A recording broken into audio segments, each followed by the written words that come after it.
Bueno, nos quedamos en esta parte de la médula espinal, en donde estábamos viendo sus caras.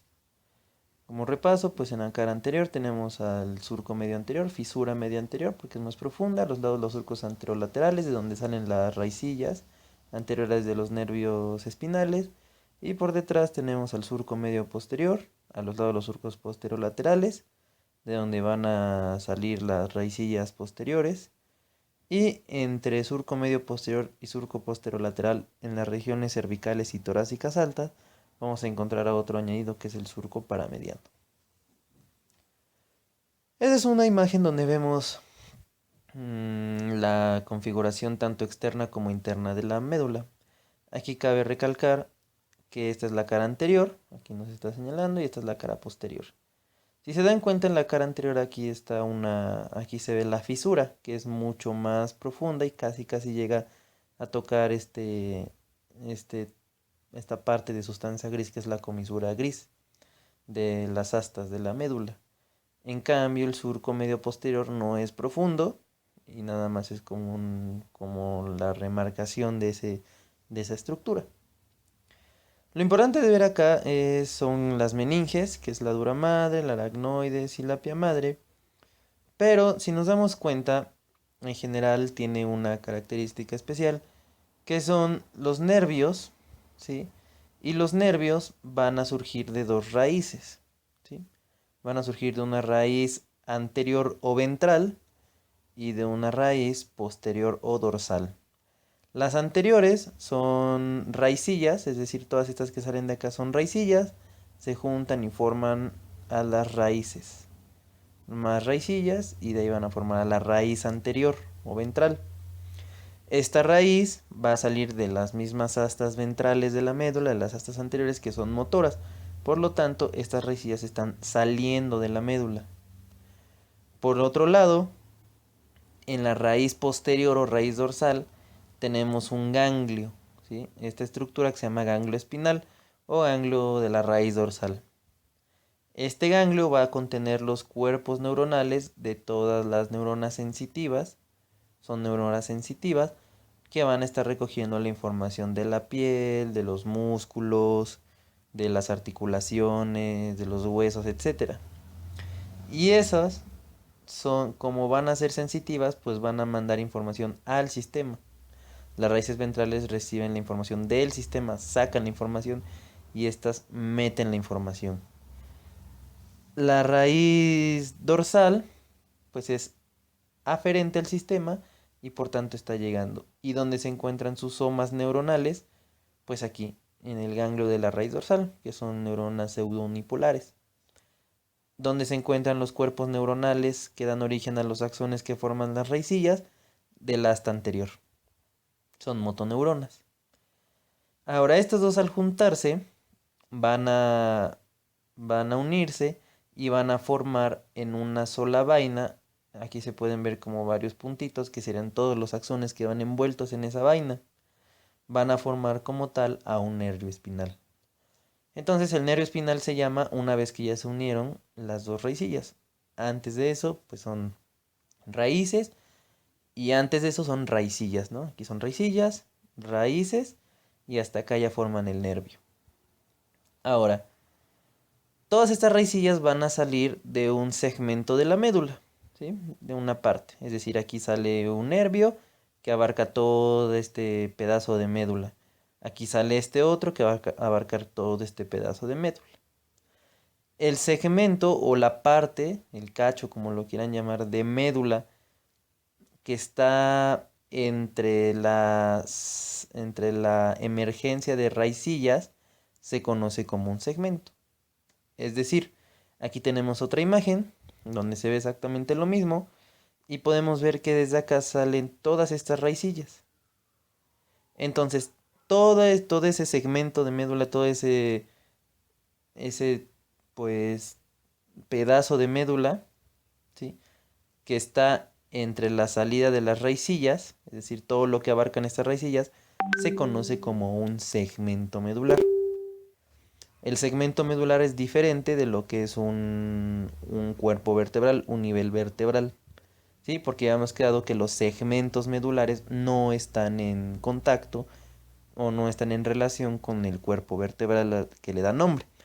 Por ejemplo, si este fuera el segmento lumbar L1, no está este en relación con la vértebra L1, ¿sí? Sino que estaría en relación con los segmentos coxígeos, sacros y coxígeos. Pero bueno, esa es la definición de un segmento. Es un trozo, un pedazo de médula que está o que está extendida a las raíces, ¿sí? Entonces, este es un segmento medular.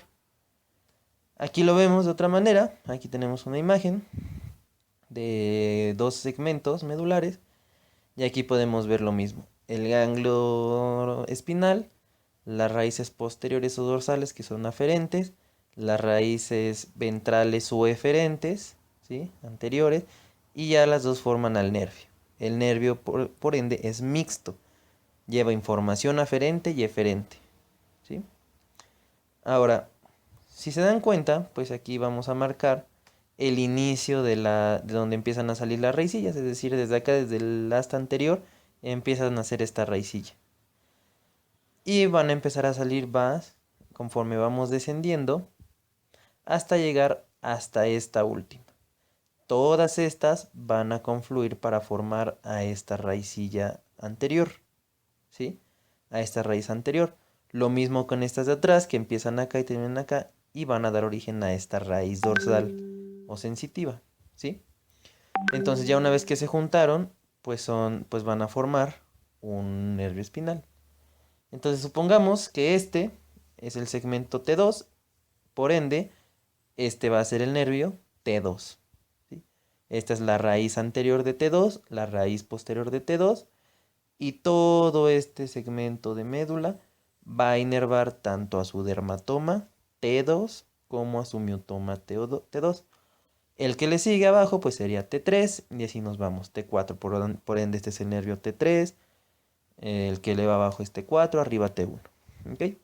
Entonces espero que se haya entendido que es un segmento medular y que no están en contacto con, o no están en relación, mejor dicho, con su vértebra. Entonces aquí tenemos el segmento medular y otro segmento medular. Eso es para poder darle orden a la médula y también porque los diferentes segmentos, los cervicales, los torácicos, los lumbares y los sacrocoxígeos, tienen diferente configuración interna, que es lo que veremos ahorita en un momento. Entonces, aquí vemos a toda la columna vertebral, todos estos de adelante, pues serían los cuerpos vertebrales, ¿sí? Y aquí tenemos a la médula. Ya sabemos que la médula pues llega hasta L1, L2 por mucho, ¿no? Aquí la imagen pues nos está diciendo que llega hasta la mitad de L1. La columna vertebral tiene su segmento cervical, su segmento torácico aquí en rojo, su segmento lumbar aquí en café, su segmento aquí sacro con sus 5 vértebras en amarillo y aquí el coxis en gris. Ahora, la médula, a su vez, también tiene un segmento cervical, un segmento torácico, un segmento lumbar y un segmento sacro. Aquí lo que quiere interpretar que tienen los mismos colores que los segmentos de la columna vertebral, nos está indicando que no están en relación directa con las vértebras. Es decir, por ejemplo, esta sería T12, T11 y T10, ¿no?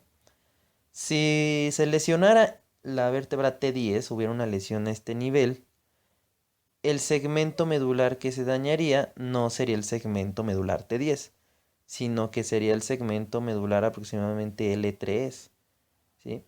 ¿Por qué? Porque recuerden que la médula migra, entonces es más pequeña la médula y no abarca todo el conducto, pero sí tiene segmento cervical, torácico, lumbar, sacro y coxígeo. Entonces, aquí vemos, por lo regular la médula cervical sí va a abarcar como tal. Los segmentos están en su como nivelados al cuerpo vertebral, es decir, C1 está a nivel del arco del Atlas, C2 está a nivel de axis, C3, C4 van más o menos a la par, ¿sí? Pero conforme vamos bajando, pues vamos a ver que, por ejemplo, la médula torácica empieza a nivel de T1, pero va a terminar aproximadamente a nivel de T9. Entonces, si existe una lesión a nivel de entre T1 o T9, pues vamos a lesionar la médula torácica. Pero si en cambio se lesionara a nivel de T10, T11, incluso T12, pues vamos a lesionar a los niveles lumbares. Si se lesionara L1, ¿sí? Lesionaríamos aquí a la sección sacra y coxígea, ¿sí? Entonces, cada segmento va a mandar un nervio que va a salir por un determinado agujero de conjunción, ¿sí? La médula cervical, la médula torácica, la médula lumbar y la médula sacrocoxígea, pues van a tener un determinado número de nervios. Y si tienen un determinado número de nervios, van a tener un determinado número de segmentos. Es decir, de la médula cervical van a salir 8 nervios. Por lo tanto, la médula cervical tiene 8 segmentos cervicales. De la torácica van a salir de T1 a T12, es decir, 12 nervios, 12 segmentos. De L1 a L5, pues vamos a tener que hay 5 segmentos lumbares, 5 segmentos sacros y uno solo coxígeo. ¿Sí? Solo podríamos afectar al nivel si fuera aquí exactamente a nivel de la vértebra. ¿Sí? Si lesionáramos a la vértebra, hubiera una hernia, pues sí se lesionaría como tal el nervio, pero daría síntomas de una lesión neuropática, ¿sí? Si se lesionara la médula, pues hay una denervación como tal, ¿sí? Ahora, los segmentos cervicales abarcan toda la médula cervical. El segmento torácico llega hasta nivel de T9. Los segmentos lumbares están a nivel entre T9, T10 hasta T12. Los niveles sacros están entre L1 y L2 y el coxígeo al mismo nivel, ¿sí? Entonces recordemos, son 8 nervios cervicales. El primer nervio cervical va a salir entre el occipital y el atlas. Ahí va a salir C1. Es decir, aquí a nivel cervical, el nervio va a recibir el nombre de la vértebra infrayacente. Es decir, va a tomar el nombre de la vértebra que está por debajo del nacimiento, en el nivel cervical. Por decir, aquí tenemos el nervio que está saliendo entre atlas y axis, es decir, entre C1 y C2. Como está saliendo a nivel cervical, sabemos que el nombre al nervio se le da de la vértebra infrayacente. Por lo tanto, tomaríamos axis, que es C2. Entonces, por lo tanto, este es el nervio C2. Si agarramos el nervio que sale entre la vértebra C4 y C5, pues este nervio sería C5, ¿sí? Porque la vértebra infrayacente es C5. Ahora, aquí hay una pequeña variante, puesto que hay 7 vértebras, ¿ok? Y hay 8 nervios. Esto se da porque el primer nervio está saliendo entre occipital y atlas y sigue la regla, porque la vértebra infrayacente sería atlas, por lo tanto sería C1. Pero el nervio cervical C8 va a salir en el nacimiento, su nacimiento va a ser entre la vértebra C7 y T1, ¿sí? Entonces, el nervio que sale entre C7 y T1 se conoce como el nervio cervical C8. ¿Por qué hay 8 cervicales y no 13 torácicos? Bueno, porque a ese nivel la médula, los segmentos, tienen más características de médula cervical que de médula torácica. Por lo tanto, se decidió añadir un segmento cervical más. Ahora, aquí como me está... Por ende, este nervio, si siguiéramos la regla, se debería llamar T1, porque la vértebra infrayacente es T1. Pero como este se toma por convención como C8, entonces a partir de la médula torácica, ahora el nervio va a recibir el nombre de la vértebra suprayacente. Es decir, aquí tenemos a T1 y a T2, ¿sí? Y aquí están haciendo un nervio en medio de ellos. Entonces, como están haciendo entre T1 y T2, la vértebra de arriba es T1, por lo tanto este nervio es T1. Aquí tenemos a T11 y a T10. Por lo tanto, el nervio que sale entre estos es T10, porque la vértebra de arriba es T10. Y lo mismo, aquí entre L1 y T12, pues está saliendo el nervio T12, ¿sí? Y esta regla se sigue, ¿sí? Hasta los niveles sacros, donde, pues en el primer agujero sacro, bueno, es decir, hasta acá entre el agujero que se forma de conjunción entre L5 y S1, pues ese va a ser el nervio L5. A partir de ahí, pues el sacro tiene sus propios agujeros, ¿sí? Y ahí va a salir S1, S2, S3, S4 y S5, ya hasta abajo. Y por el hiato coxígeo, pues van a nacer los ambos nervios coxígeos. Quedamos que solo hay un segmento coxígeo, que es el segmento CC1, ¿sí? Entonces, torácico y lumbar, pues vamos a tomar, incluso en los niveles sacros se sigue la regla de vértebra suprayacente, le da el nombre al nervio, ¿sí? En segmentos cervicales, la vértebra infrayacente es la que le da nombre al nervio. Ahora, como, como los agujeros están a niveles diferentes del nacimiento del nervio, por ejemplo acá tenemos que el nervio cervical 1 pues va a estar en contacto directo con su segmento C1, por lo tanto la salida de los nervios es horizontal. Pero conforme vamos descendiendo, el segmento está mucho más arriba que su vértebra de salida, ¿sí? Es decir, aquí está el segmento T1, pero el agujero está hasta acá. Entonces debe de elongarse un poco el nervio y tener un trayecto dentro del saco dural para poder encontrar su agujero de salida. Si nos vamos mucho más abajo, por ejemplo aquí en L5, que sería esta parte, pues agujero está hasta acá, entonces el nervio debe ser mucho más largo. Y ni se diga del coxigio, ¿sí? De los sacros o del coxigio. Entonces aquí vamos viendo que hay una variación entre las direcciones de los nervios. Conforme más voy descendiendo, más tienden a la verticalidad. Aquí por eso se forma la cola de caballo, que es lo que les explicaba en un video anterior. Entonces, aquí los niveles cervicales van a tener una dirección horizontal. La dirección horizontal va a encontrar pues directamente aquí a sus agujeros. En las regiones torácicas pues vemos que empiezan a tender un poquito más a inclinarse hacia abajo porque pues cada vez va siendo más inferior el agujero que encontramos. Así en los niveles lumbares, donde cada vez está más y más y más inclinado hasta llegar al segmento coxígeo que casi tiende a la verticalidad porque tiene que salir por su hiato coxígeo. Aquí vemos una foto donde, por ejemplo, aquí tenemos el nacimiento de, este sería el nervio C2, aquí estaría el nacimiento de C1 y vemos cómo son prácticamente horizontales, ¿sí? Aquí empiezan a tender un poquito, pero incluso aquí se ven como nacen todas las raicillas y los nervios encuentran prácticamente enseguida su agujero de salida.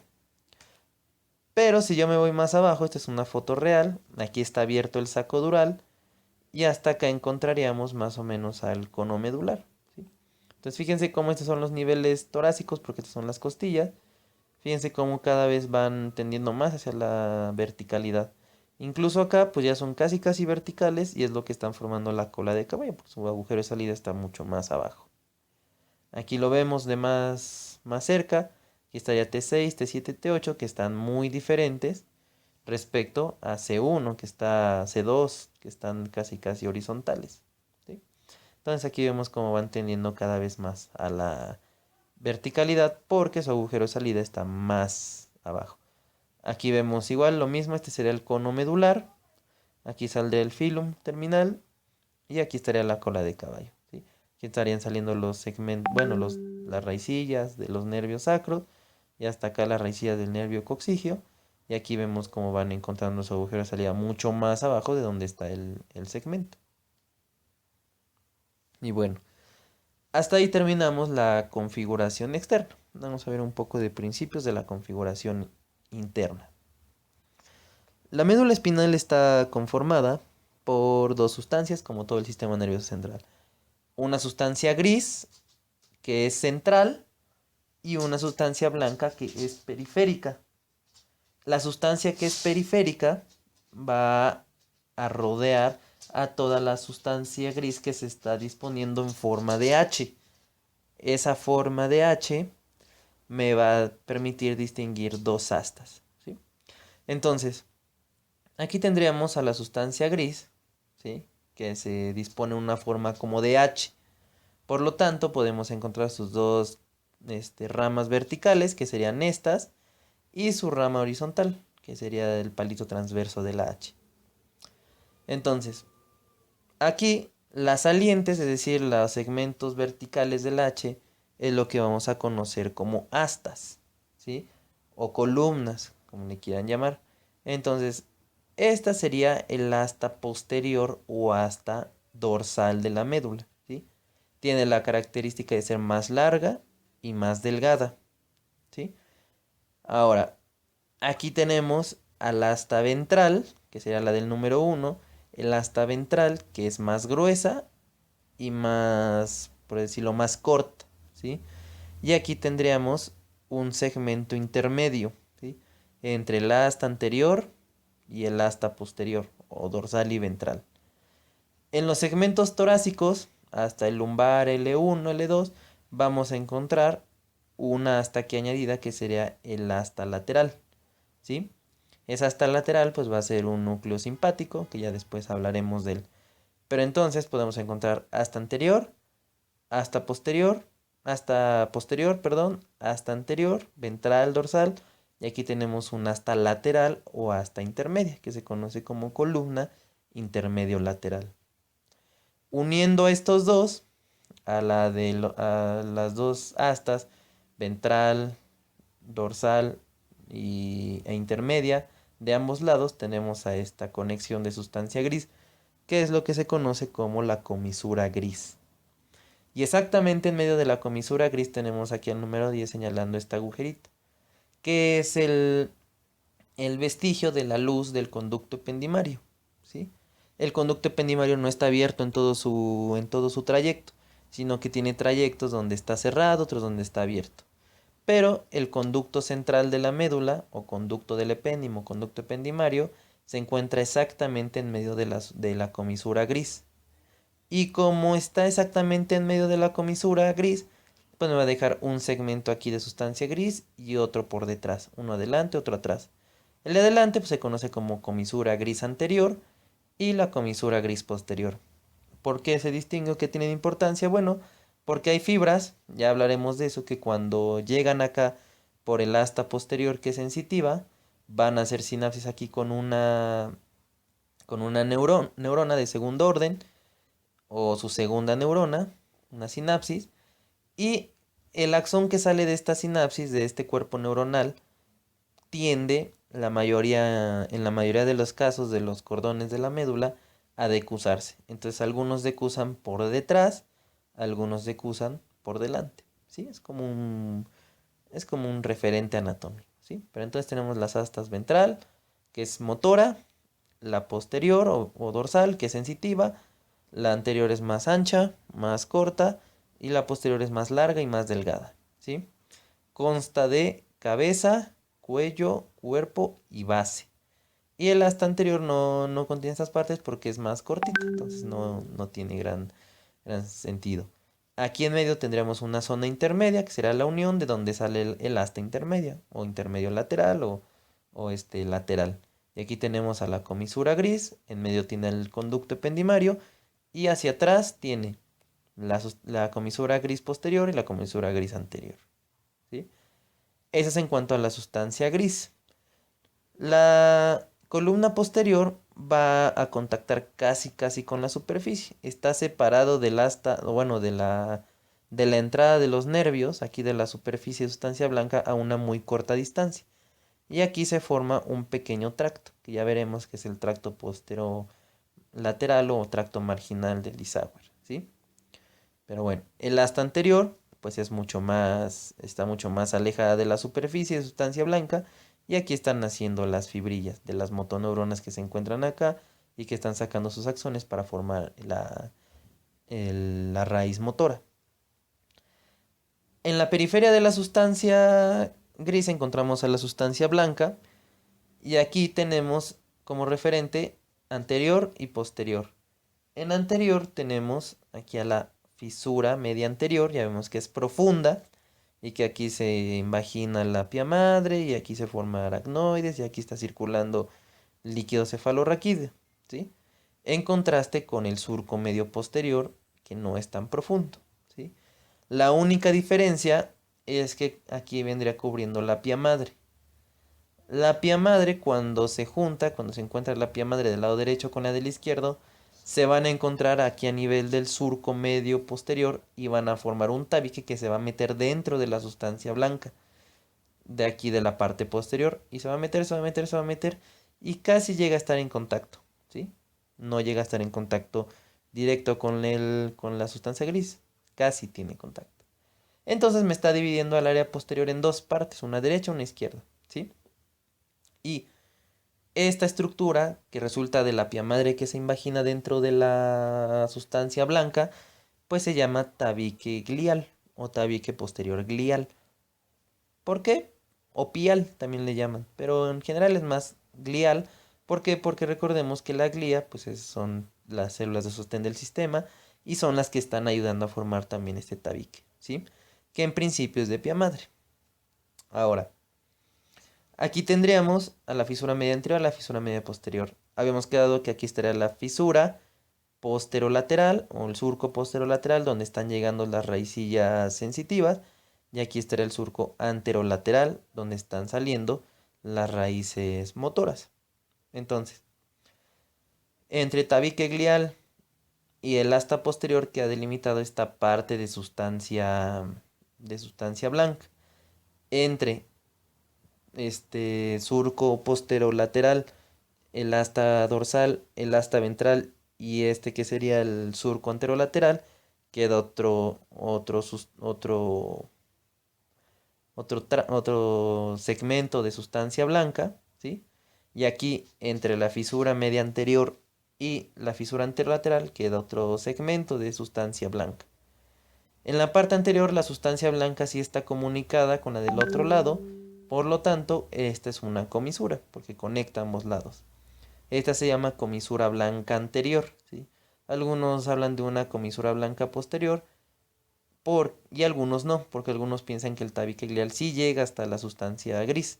Algunos piensan que no, y como no llega hasta acá, pues aquí debería haber una conexión entre esas sustancias, y esa sería la comisura posterior. Aquí la comisura anterior, pues la encontramos aquí, uniéndose. Cada uno de estos segmentos de sustancia blanca se conocen como cordones, ¿sí? Es decir, este cordón que queda acá, o columna, se llama cordón posterior, ¿sí? Es un cordón posterior y otro cordón posterior. El que queda aquí entre surco posterolateral y anterolateral se llama cordón lateral, y el que queda entre fisura media anterior y surco anterolateral se conoce como cordón anterior.